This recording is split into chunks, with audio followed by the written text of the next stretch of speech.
कृष्ण का तो चरित्र ही ऐसा है कि हम लोग खुद ही बोलते बोलते रोमांचित हो जाते हैं, क्योंकि वो योगेश्वर भी हैं, वो माखन चोर भी हैं, वो रणछोड़ भी हैं और वो महान योद्धा भी हैं। उनमें सारा सब कुछ उनमें समाहित है, इसीलिए उनको 16 कला का अवतारी कहा गया। यानी 16 कला का अर्थ है कि संसार के सारे गुण उनमें हैं। वो धर्म की स्थापना के लिए आए हैं और कहा भी है गीता में कि यदा यदा ही धर्मस्य ग्लानिर्भवति भारत अभ्युत्थानम अधर्मस्य तदात्मानं सृजाम्यहम्। नमस्कार, खबर विजन न्यूज देख रहे हैं आप और मैं हूं आपके साथ पूजा जोशी। संयुक्त भारतीय धर्म संसद की ओर से श्री कृष्ण जन्मभूमि मुक्ति आंदोलन चलाया जा रहा है, जिसमें सनातनियों द्वारा श्री कृष्ण जन्मभूमि को मुक्त कराने का बेड़ा उठाया गया है। आपको बता दें कि संयुक्त भारतीय धर्म संसद की ओर से राष्ट्रीय अध्यक्ष जो है आचार्य राजेश्वर महाराज जी, जिन्होंने द्वारका से 4 मार्च को श्री कृष्ण रथ यात्रा को प्रारंभ किया और ये यात्रा द्वारका से प्रारंभ हुई और 23 मार्च को मथुरा जाकर समाप्त होगी। पूरे भारत में ये यात्रा निकाली जा रही है और सबसे बड़ी बात ये कि राजेश्वर महाराज जी के सानिध्य में ये यात्रा निकाली जा रही है और सभी सनातनी मिलकर इस यात्रा में अहम योगदान भी दे रहे हैं। इसी पर इस यात्रा के बारे में चर्चा के लिए आचार्य राजेश्वर महाराज जी हमारे साथ मौजूद हैं। उनसे हम चर्चा करेंगे और समझेंगे इस यात्रा के बारे में। स्वागत करती हूँ आचार्य जी हमारे इस पॉडकास्ट में आपका। सबसे पहले तो हम बहुत ही खुशनसीब हैं और धन्यवाद भी देना चाहते हैं कि आपने अपना कीमती समय निकालकर हमें इस पॉडकास्ट के लिए आमंत्रित किया जी। अगर मैं श्री कृष्ण जन्मभूमि मुक्ति आंदोलन की बात करूं तो ये क्यों किया जा रहा है और इसके पीछे की वजह क्या है, क्या कारण है कि हमें श्री कृष्ण जन्मभूमि मुक्ति आंदोलन करना पड़ रहा है? देखिए, श्री कृष्ण जन्मभूमि मुक्ति आंदोलन जो हमने लगभग 1 वर्ष पहले चलाया है, ये आंदोलन असल में एक जागृति अभियान है जी। और जागृति अभियान इसके लिए है कि देश के सनातनी जो है, जिनकी आस्था श्री कृष्ण में है जी, तो श्री कृष्ण जहाँ उनका जन्म हुआ, उनकी जो जन्मभूमि है, जो हमारे लिए आस्था का केंद्र तो है ही जी। हमारे लिए वो पूजनीय स्थल भी है, परंतु उस स्थान पर एक पक्ष विशेष के द्वारा अतिक्रमण करके वहां पर एक मस्जिद बना दी गई। हाँ जी। जबकि वो कंस का कारागार माना गया है जहां श्री कृष्ण ने जन्म लिया। तो चूंकि हमारी आस्था, हम सनातनियों की आस्था उस स्थान के साथ जुड़ी हुई है जी, इसीलिए हमने ये तय किया कि संयुक्त भारतीय धर्म संसद एक ऐसा जागृति अभियान चलाएगा, पूरे देश के सनातनियों को बताएगा कि हमारी जो श्री कृष्ण की जन्मभूमि है वो इस समय अतिक्रमण की भेंट चढ़ चुकी है, वो मुक्त हो और वहाँ पर अयोध्या के समान ही श्री कृष्ण जी का मंदिर बने। ये इसीलिए हमने ये आंदोलन शुरू किया। आंदोलन की मैं बात करूँ तो इस आंदोलन की शुरुआत कैसे हुई? देखिए, हमने लगभग 1 वर्ष पूर्व बसंत पंचमी को, पिछली बसंत पंचमी को हमने इस आंदोलन को जयपुर से शुरुआत की। चूंकि जयपुर है छोटी काशी और श्री कृष्ण की नगरी है, क्योंकि यहाँ गोविंद देव जी का मंदिर है और मैं समझता हूँ कि यहाँ का लगभग हर सनातनी दिन में कभी न कभी एक बार जरूर गोविंद देव जी के दर्शन करता है। तो ये भक्ति की नगरी है। यहाँ के राजाओं ने भी जो है इस भक्ति की महिमा को बढ़ाया। यहाँ के राजा ने जब जयपुर को बसाया, उसके बाद गोविंद देव जी को लेकर के आए ब्रिज से। तो हमारी गोविंद देव जी में तो आस्था है ही, तो जब गोविंद जिनमें हमारी आस्था है उनकी जन्मभूमि पर हमने अतिक्रमण देखा तो हमें बड़ा कष्ट हुआ, दुख हुआ और इसीलिए हमने 1 वर्ष पहले हमने ये विचार किया कि इसको आंदोलन का नाम देते हैं, जबकि एक जागृति अभियान है। पूरे भारतवर्ष में घूम घूम करके हम लोगों को बता रहे हैं कि ये जो मथुरा कृष्ण जन्मभूमि है, इसके ऐतिहासिक तथ्य क्या है और इसकी महिमा क्या है, वहाँ इस समय वर्तमान में उसकी क्या स्थिति है, ये हम लोगों को बता रहे हैं और एक जन जागृति पैदा करने का काम कर रहे हैं जी। जैसा कि संयुक्त भारतीय धर्म संसद ये एक संस्था है, संस्था का निर्माण कब हुआ? जैसा कि आपने भले ही शुरुआत में कहा कि हम ये एक जागृति अभियान है, लेकिन इसे आंदोलन का रूप दिया गया है। हम नहीं चाहते श्री कृष्ण भगवान की जन्मस्थली है वहाँ अतिक्रमण हो। तो ये संस्था जब आपने बनाई थी तो क्या विचार थे आपके? ये संस्था की स्थापना असल में 2016 में उज्जैन महाकुंभ में हुई। बेहद खूब। चूंकि हम लोग हर महाकुंभ में अपना कैंप लगाते हैं और पूरे देश के सनातनी तो आते ही आते हैं, सभी साधु संत भी महाकुंभ में इकट्ठा होते हैं। तो ऐसे में जब उज्जैन में 2016 में महाकुंभ चल रहा था, उस समय इस बात को लेकर चर्चा हुई कि केवल हिंदू ही नहीं, जैन और सिख इन सबको भी जोड़ करके एक संयुक्त रूप से सभी सनातनियों का एक संगठन बने। तो उस समय 21 मई 2016 को इसका शुभारंभ उज्जैन महाकाल की नगरी से हुआ। और यही सोच करके कि हम इस हमारे जो धर्म है, सनातन धर्म है, इसके जो वैज्ञानिक महत्व को जन जन तक पहुंचाने के लिए, साधु संतों को एकजुट होकर एक मंच पर लाने के लिए, और हिंदू, जैन, सिख सभी सनातन, क्योंकि सब सनातन की शाखाएं हैं, इन सबको एक साथ जोड़ने के लिए इसका शुभारंभ किया गया। जी महाराज जी, जैसा कि आप एक कितना बड़ा आंदोलन चला रहे हैं, इतनी बड़ी यात्रा की जा रही है, पूरे भारत में इस यात्रा को चलाया जा रहा है, ऐसे में अगर मैं राजस्थान सरकार की बात करूं तो सरकार की इसमें कितना योगदान देखा जा रहा है, भागीदारी कितनी है सरकार की, और यदि है तो बहुत अच्छा है, और नहीं है तो क्या अपेक्षाएं हैं आपकी? देखिए, ये असल में हमारा एक ये जो संस्था का, संगठन का कार्यक्रम है, इसमें सरकार का कोई लेना देना नहीं है, चूंकि सनातनियों का कार्यक्रम है। अब सरकारों का अपना एक अलग एजेंडा होता है, अलग काम होता है, उनके अलग चीज़ें होती हैं। ये बिल्कुल गैर राजनीतिक कार्यक्रम है, इसमें किसी पार्टी पॉलिटिक्स का कोई लेना देना नहीं है। हम लोग मेहंदीपुर बालाजी मंदिर महंत डॉक्टर नरेशपुरी जी महाराज के पावन सानिध्य में इस अभियान को, इस मुहिम को और इस रथ यात्रा को चला रहे हैं। तो इसलिए हमारी सरकार से, राजस्थान सरकार से तो कोई विशेष अपेक्षा नहीं है, और हमको आवश्यकता भी नहीं है, क्योंकि हमारा शांति से कार्य चल रहा है। लेकिन हम केंद्र सरकार से जो है, केंद्र सरकार तक हम संदेश पहुंचाना चाहते हैं कि हमारे इस अभियान को जो है वो हमारे संदेश को सुने, और उस पर कार्यवाही करते हुए, यदि अदालतों में जो चल रहा है, लंबित है मामले, जी बिल्कुल, उसमें डे टू डे सुनवाई हो, उसमें शीघ्रता लाए, तो मैं समझता हूं कि इसका निर्णय भी जल्दी हो जाएगा कृष्ण जन्मभूमि का। जी, इतनी बड़ी यात्रा आप निकाल रहे हैं, जाहिर सी बात है कि यात्रा में कठिनाइयाँ भी आई होगी। किन किन कठिनाइयों का आपने इस यात्रा के दौरान सामना किया? देखिए, ये चूंकि भगवान श्री कृष्ण की से जुड़ी हुई यात्रा है, तो वास्तविकता तो ये है कि दिन भर की थकान के अलावा कोई कठिनाई नहीं होती। क्योंकि थकान भी इसलिए कि सुबह से रात तक हम कई जगह 8 से 10 कार्यक्रम करते हैं, एक स्थान से चलते हैं, फिर दूसरी जगह रुकते हैं, फिर वहाँ पर अपना उद्बोधन होता है, हम लोगों को समझाते हैं, बोलते हैं, लोगों से संपर्क होता है, उसके बाद हम अपने फिर अगले गंतव्य के लिए चल पड़ते हैं। तो शारीरिक थकान के अलावा कोई कठिनाई नहीं, क्योंकि जनता का भरपूर समर्थन हमको मिल रहा है। सनातनी जहाँ भी हम जाते हैं, स्वागत सत्कार होता है, वो लोग हमसे मिलते हैं, हमें समर्थन देते हैं। न केवल आम जनता, अपितु जहाँ जहाँ भी आज हम लोग जा रहे हैं, वहाँ के जो धर्माचार्य हैं, जो संत महंत हैं, वो सब भी इसका समर्थन कर रहे हैं, इसलिए हमें कोई कठिनाई नहीं है। जी महाराज जी, आंदोलन की अब तक की स्थिति की मैं बात करूँ तो क्या कुछ स्थिति है? हमने एक वर्ष में लगभग 80 से अधिक गांव, शहर, कस्बों में जाकर के व्यक्तिगत सभाएं की है, जी, जनसंपर्क किए हैं। उसके बाद हमने ये यात्रा अभी प्रारंभ की 4 मार्च को द्वारिका से। जी, तो इस द्वारिका से मथुरा की इस यात्रा में हम गुजरात, राजस्थान, हरियाणा और पश्चिमी यूपी होते हुए मथुरा पहुंचेंगे।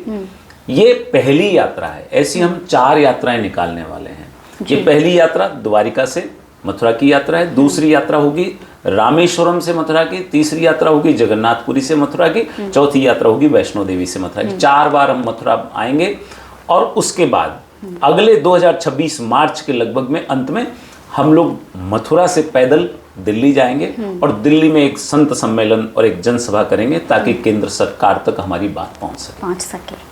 जो ये यात्राएं आप कर रहे हैं, जैसा कि आपने स्टेट के नाम लिए, हरियाणा भी है, मथुरा भी और राजस्थान भी आ गया है, ये जिन जिन स्थानों पर यात्राएं जा रही है, उन पर कोई एक विशेष स्थल, जैसा कि हरियाणा मैं बात करूं और मथुरा की मैं बात करूं, द्वारका से आपने ये शुभारंभ किया, तो कुछ विशेष स्थल ऐसे जहां इन यात्राओं को और भी ज़्यादा प्रसिद्धि मिली?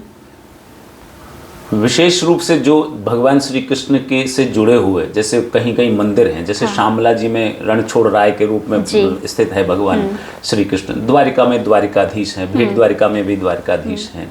ऐसे ही अगर नाथ द्वारा जाएंगे तो श्रीनाथ जी के रूप में श्री कृष्ण विराजमान हैं वहाँ पर। तो भगवान से रिलेटेड, श्री कृष्ण से रिलेटेड जहाँ विशेष मंदिर है वहाँ हमें बहुत अच्छा प्रतिसाद मिला है, बहुत अच्छा रिस्पांस मिला है। लेकिन उसके अलावा भी जैसे हम अम्बा माता भी गए, हम लोग और भी दूर सांवरिया सेठ भी गए, और भी मंदिरों में हम गए, तो जहाँ भी हम गए हर शहर में, क्योंकि हमारी पहले एक टीम जाती है, वो तैयारी करती है, वो लोगों को बताती है कि एक यात्रा आने वाली है। तो पहले से सूचना लोगों को होती है, तो सब लोग इकट्ठा होते हैं और सम्मान भी करते हैं, स्वागत करते हैं, द्वारकाधीश की पूजा आरती करते हैं वहाँ पर। चूँकि इस यात्रा में हमारे साथ एक रथ चल रहा है, उस रथ में द्वारिकाधीश विराजमान है। हम खाली रथ लेके गए थे सबसे पहले द्वारिका, और द्वारिका हम इसलिए गए क्योंकि द्वारिका में हम जब वहाँ पहुँचे खाली रथ लेकर के, और हमने द्वारिकाधीश से प्रार्थना की कि हे द्वारिकाधीश, हम आपके लिए खाली रथ लेकर के आए हैं, आप इसमें विराजमान होइए।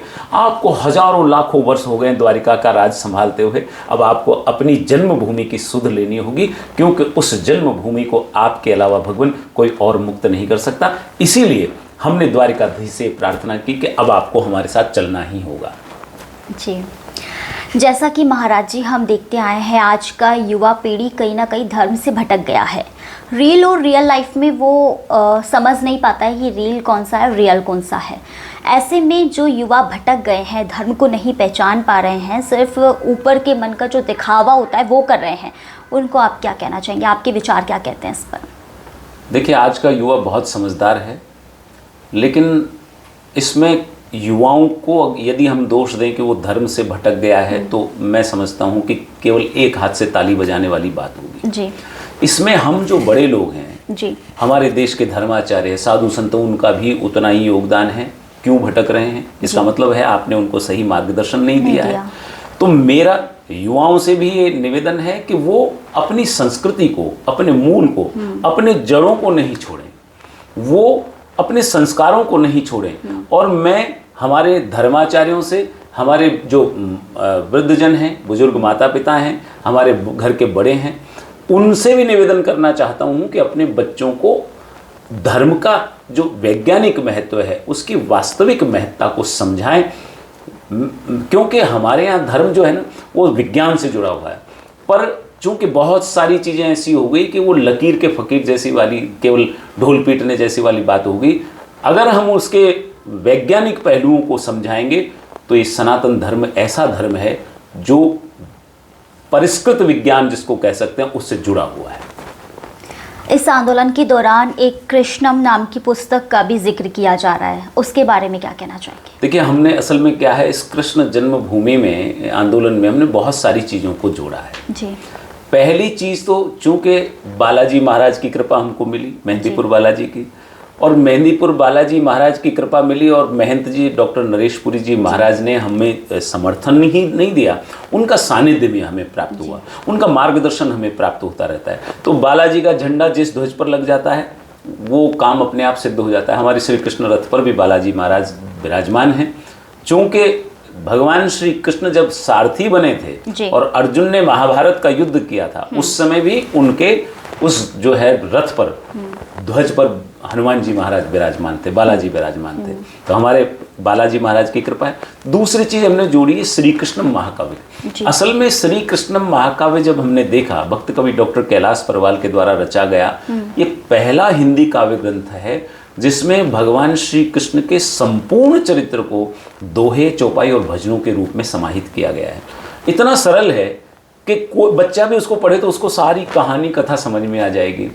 हम उसको पढ़ करके न केवल सहज ही समझ पाते हैं, अपितु उसको गा करके भी हम उसका पाठ कर सकते हैं। तो हमने इसको जोड़ा कि जहाँ श्री कृष्ण जन्मभूमि की बात हो वहाँ श्री कृष्ण की बात अवश्य होनी चाहिए। श्री कृष्ण के चरित्र को लोगों तक पहुँचाने के लिए ही श्री कृष्ण महाकाव्य को हमने अपने इस यात्रा में भी आधार बनाया। इस यात्रा में, आंदोलन में पुरुषों के साथ साथ महिलाओं का कितना योगदान है? देखिए, इस पूरी यात्रा में जितने पुरुष जुड़े हुए हैं उनसे ज़्यादा महिलाओं का समर्थन हमें मिल रहा है। यहाँ तक कि हमारी यात्रा में भी जो है, हम लोग 50-60 लोग हमेशा इस यात्रा में हमेशा रहते हैं, लेकिन उनमें भी बराबर की संख्या में महिलाएं हमारे साथ चल रही है। और जैसा कि हम जहाँ भी जा रहे हैं, चाहे जयपुर में भी आए तो महिला मंडल की संख्या ज़्यादा थी गोविंद देव जी के जब हम जा रहे थे, तो ऐसे ही जहाँ भी जाते हैं वहाँ महिलाओं का भी पूर्ण समर्थन मिल रहा है। और पुरुषों और महिलाओं का समान रूप से जो है हमें प्रतिसाद मिल रहा है। 23 मार्च को ये यात्रा समाप्त होगी मथुरा में जाकर के, उसको लेकर क्या कुछ प्लानिंग्स हैं? 23 मार्च को असल में ये यात्रा का पहला पड़ाव होगा, विश्राम होगा, समाप्त नहीं होगी, क्योंकि इसके बाद और 3 यात्राएं हमें करनी हैं। 23 मार्च को हम मथुरा पहुंचेंगे और मथुरा में एक स्थान है GS फार्म्स, वहाँ पर हमने एक सभा रखी है। ये समापन की इस पहली यात्रा का जो है वहाँ पर विश्राम होगा। वहाँ संतों के साथ यहाँ से भी बहुत लोग जाएंगे, राजस्थान से भी सब लोग वहाँ इकट्ठा होंगे, हम अपनी बात उन तक पहुँचाएंगे और उस छोटे संत सम्मेलन के साथ इस पहली यात्रा को विश्राम दिया जाएगा। सितंबर में अगली यात्रा की तैयारियाँ हो जाएगी। जी, यात्रा की खासियत की बात करूँ तो यात्रा को लेकर क्या कुछ कहना है आपका? देखिए, इस यात्रा में बहुत सारी चीज़ों को हमने जोड़ा। जैसा कि हमने कहा कि श्री कृष्ण महाकाव्य को हमने आधार बनाया भगवान श्री कृष्ण का चरित्र जन जन तक पहुंचाने के लिए। हमारा एक गीत भी बहुत इस समय प्रसिद्ध हो रहा है, वो जनता की जुबान पर, कृष्ण तुम्हारी जन्मभूमि पर अब तो आना ही होगा।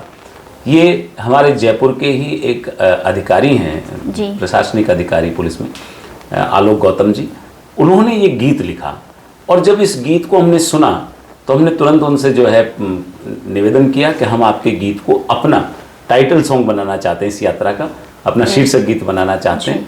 तो उन्होंने तुरंत हाँ की कि चूंकि ये तो कृष्ण जन्मभूमि के लिए ही लिखा गया है और कृष्ण जन्मभूमि के लिए यदि कोई आंदोलन, कोई अभियान चल रहा है तो मुझे कोई आपत्ति नहीं है, और ये कृष्ण तुम्हारी जन्मभूमि पर अब तो आना ही होगा, इस गीत को हमने अपनी इस यात्रा के साथ जोड़ा। उसके साथ ही चूंकि जहाँ श्री कृष्ण है वहाँ गीता भी होनी चाहिए। बिल्कुल। विश्व की सबसे छोटी गीता, स्मॉलेस्ट गीता, जो केवल एक मोबाइल जितनी एक्रेलिक शीट पर निडल से खोद करके बनाई गई है, इतनी बारीक जिसे लेंस से ही पढ़ सकते हैं, एक एक अक्षर को पढ़ा जा सकता है, वो सबसे छोटी गीता, और उसके रचयिता राम सिंह राजौरिया भी हमारे साथ इस यात्रा में चल रहे हैं। इसके अलावा और बहुत सारी चीज़ें हैं, काफ़ी सारे लोगों का, जो संतों का समर्थन तो हमको मिल ही रहा है, जगह जगह स्वागत भी हो रहा है और प्रशासन का भी हमें सहयोग मिल रहा है। तो ऐसे में मैं समझता हूं कि ये रथ यात्रा, श्री कृष्ण रथ यात्रा एक व्यापक अभियान को लेकर, व्यापक सोच को लेकर चल रही है। आज देखा जाता है कि श्री कृष्ण भगवान से आज बहुत ज़्यादा लोगों को लगाव होता है। लोग श्री कृष्ण भगवान के यहाँ मथुरा वृंदावन जाते हैं, बाकी बिहारी जी के दर्शन करते हैं, और देखा जाता है कि एक लगाव जो है वो उनके वैसा वेशभूषा वाला भी हो जाता है। उनके जैसा कि श्री कृष्ण भगवान का हम कहें स्वभाव चंचल है, तो लोग भी वैसे बनते जा रहे हैं। श्री कृष्ण भगवान की आप इतनी बड़ी यात्रा कर रहे हैं, रथ यात्रा निकाली जा रही है, तो उसमें एक जब माहौल होता है यात्रा के दौरान, तो वो कैसा है? असल में यात्रा के दौरान माहौल बहुत ही आनंददायी होता है, क्योंकि एक तो भगवान श्री कृष्ण के भजन हमारे रथ में गूंजते रहते हैं। हम जहाँ भी जाते हैं वहाँ कृष्ण की ही बात करते हैं, और कृष्ण का तो चरित्र ही ऐसा है कि हम लोग खुद ही बोलते बोलते रोमांचित हो जाते हैं। क्योंकि मैं समझता हूँ कि ऐसा कोई पक्ष नहीं है जो श्री कृष्ण में समाहित नहीं हो। जी बिल्कुल सही। वो योगेश्वर भी हैं, वो माखन चोर भी हैं, वो रणछोड़ भी हैं, और वो महान योद्धा भी हैं। जी। उनमें सारा सब कुछ उनमें समाहित है, इसीलिए उनको 16 कला का अवतारी कहा गया है। यानी 16 कला का अर्थ है कि संसार के सारे गुण उनमें हैं, वो धर्म की स्थापना के लिए आए हैं। और कहा भी है गीता में कि यदा यदा ही धर्मस्य ग्लानिर्भवति भारतः अभ्युत्थानम धर्मस्य तदात्मानं सृजाम्यहम्। जब जब भी अधर्म बढ़ने लगता है, धर्म को नुकसान पहुंचता है, तब भगवान भिन्न भिन्न रूप धारण करते हैं, और उन्हीं में से एक ये स्वरूप जो है श्री कृष्ण का उन्होंने लिया, यह अवतार लिया। और ये ऐसा अवतार है कि जैसे को तैसा, अर्थात जो जिस तरह से मान सकता है उसको वैसे ही। वो बहुत प्रेम से हाथ जोड़ करके भी, विनय करके भी लोगों को समझाते देखे गए हैं, वो आंसू ढरकाते हुए भी देखे गए हैं। उन्होंने अपने मित्रों के लिए जो है अपना सब कुछ देने के लिए तत्पर रहते हुए भी उनको देखा गया है। तो रणभूमि में जब वो पांचजन्य शंख बजाते हैं तो उस शंख की ध्वनि को सुन करके लोगों के हृदय कांप जाते हैं, वो भी देखा है। उन्होंने अर्जुन का सारथी बनकर एक मित्रता के लिए भी बहुत बड़ा संदेश दिया कि अपनों के लिए वो कुछ भी कर सकते हैं, कुछ भी बन सकते हैं।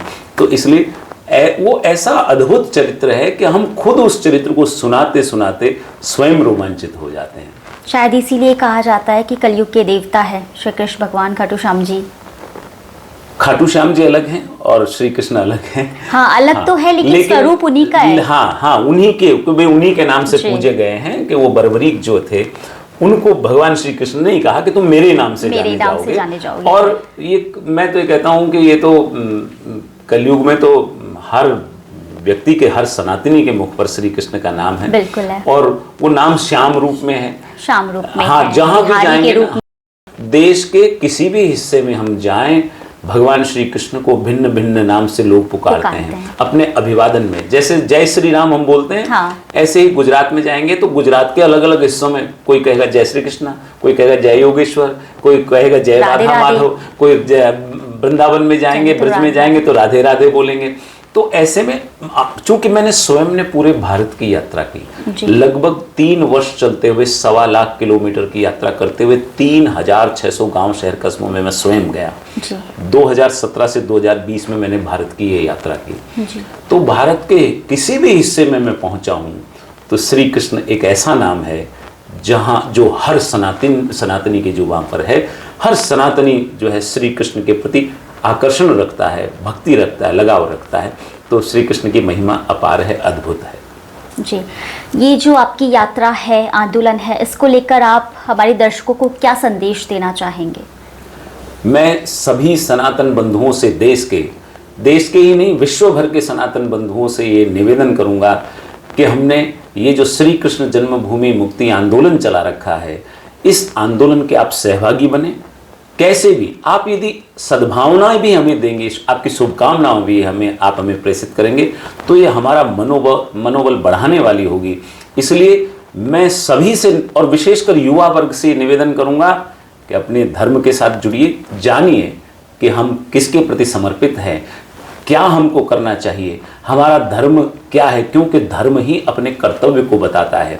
यदि हम धर्म के प्रति जुड़ाव रखेंगे, अपनी संस्कृति के प्रति जुड़ाव रखेंगे, अपने संस्कारों को भूलेंगे नहीं, तो निश्चित मानिए आपको जीवन में कभी भी कोई कष्ट नहीं होगा, कोई कठिनाई नहीं होगी। क्योंकि हमारे जितने भी आराध्य देव हैं, चाहे श्री राम हो चाहे श्री कृष्ण हो, ये हमें जीवन जीने की शैली सिखा करके गए हैं।